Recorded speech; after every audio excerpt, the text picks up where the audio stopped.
জ্ঞান আসে কার পক্ষ থেকে? আল্লাহর পক্ষ থেকে। এটা মনে রাখবেন, জ্ঞান আল্লাহর পক্ষ থেকে আসে।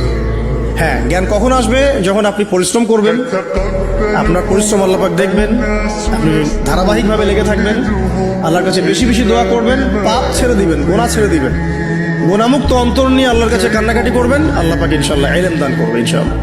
কারণ তুমি দিনে একটা বারও আল্লাহকে বলো না আস্তাগফিরুল্লাহ ওয়া আতুবু ইলাইহি। খেয়াল করে দেখবা, কোরআন তেলাওয়াত শুনে তোমার চোখ দিয়ে কখনো পানি পড়ে না। কখনো কি খেয়াল করেছো যে কোরআন তেলাওয়াত তোমার সামনে দিনরাত করা হচ্ছে, তোমার চোখ দিয়ে এক ফোঁটা পানি বের হচ্ছে না? কেন বের হচ্ছে না?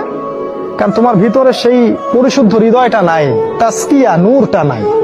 হে নবী, আপনার উম্মতকে জানিয়ে দিয়েন যে জান্নাত হচ্ছে একটা উর্বর জায়গা, জান্নাতের অনেক জায়গা ফাঁকা পড়ে আছে। আপনার উম্মতকে জানিয়ে দিয়েন এই ফাঁকা জায়গাগুলোতে তারা যদি গাছ লাগাতে চায় তাহলে যেন পড়ে সুবহানাল্লাহ, আলহামদুলিল্লাহ, ওয়া লা ইলাহা ইল্লাল্লাহ, আল্লাহু আকবার, ওয়া লা হাওলা ওয়া লা কুওয়াতা ইল্লা বিল্লাহ।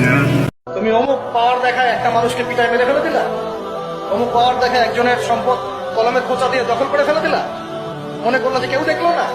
খালি নিঃশ্বাসটা বন্ধ হোক, কবরে যাও, আল্লাহ দেখাবে তোমাকে। খালি কবরে যাও, মুনকার আর নেকির যখন আসবে, চোখগুলো হবে নীল রঙের চোখ, ভয়ঙ্কর। দুনিয়ার জীবন চূড়ান্ত না।